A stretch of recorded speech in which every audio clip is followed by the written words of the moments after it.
ಮೇಲೆ ಆಣೆ, ಅದೇನು ಅಂತ ಹೇಳು. ದುರ್ಗಾ ಏನ್ ಮಾಡ್ತಿದ್ಯಾ? ಕೈ ಬಿಡು, ಹೀಗೆಲ್ಲ ಆಣೆ ಮಾಡಬಾರ್ದು. ಇಲ್ಲ ಅಕ್ಕ, ನನಗೆಲ್ಲ ವಿಷಯನೂ ಈಗ ಗೊತ್ತಾಗ್ಲೇಬೇಕು. ನಿನ್ನ ಯಾರಲ್ಲಿ ಬಂಧಿಸಿದ್ದು? ಆ ಇನ್ನೊಂದು ಮಡಕೆ ಏನು? ಈ ರಹಸ್ಯ ಎಲ್ಲ ಏನು? ನನಗೆ ಸತ್ಯ ಎಲ್ಲ ಇವಾಗ ನೀನು ಹೇಳಲೇಬೇಕು.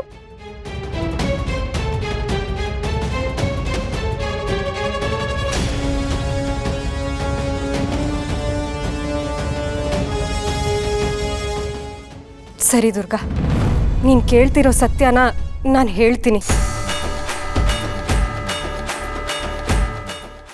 ಆದರೆ ಈಗಲೇ ಅಲ್ಲ.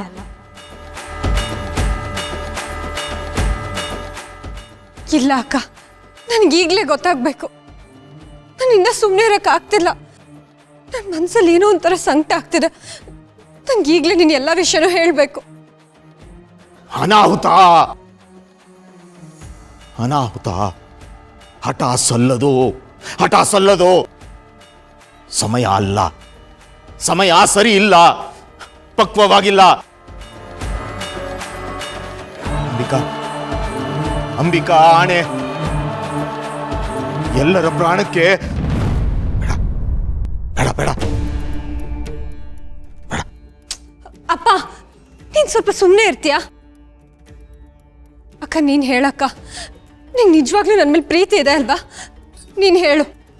ದುರ್ಗಾ, ನಾನೀಗ ಬಂದಿದ್ದೀನಿ ತಾನೆ, ನಾನು ನೀವು ಸೇರಿ ಎಲ್ಲಾನು ಸರಿ ಮಾಡೋಣ.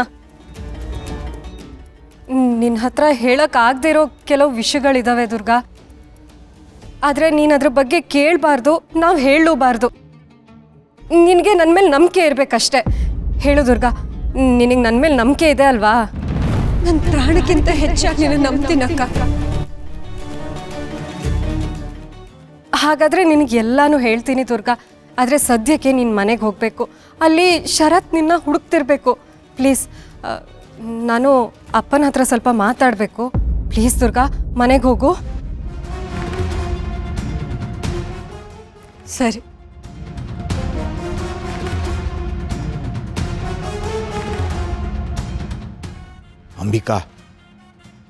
ಅಂಬಿಕಾ, ಆ ರಹಸ್ಯ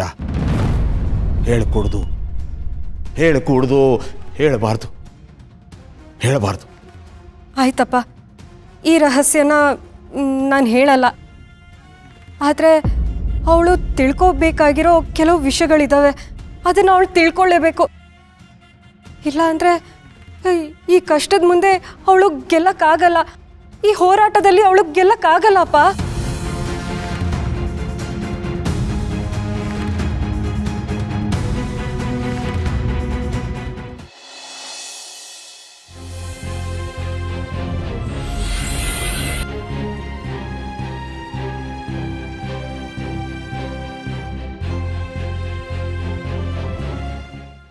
ಬಾಸು,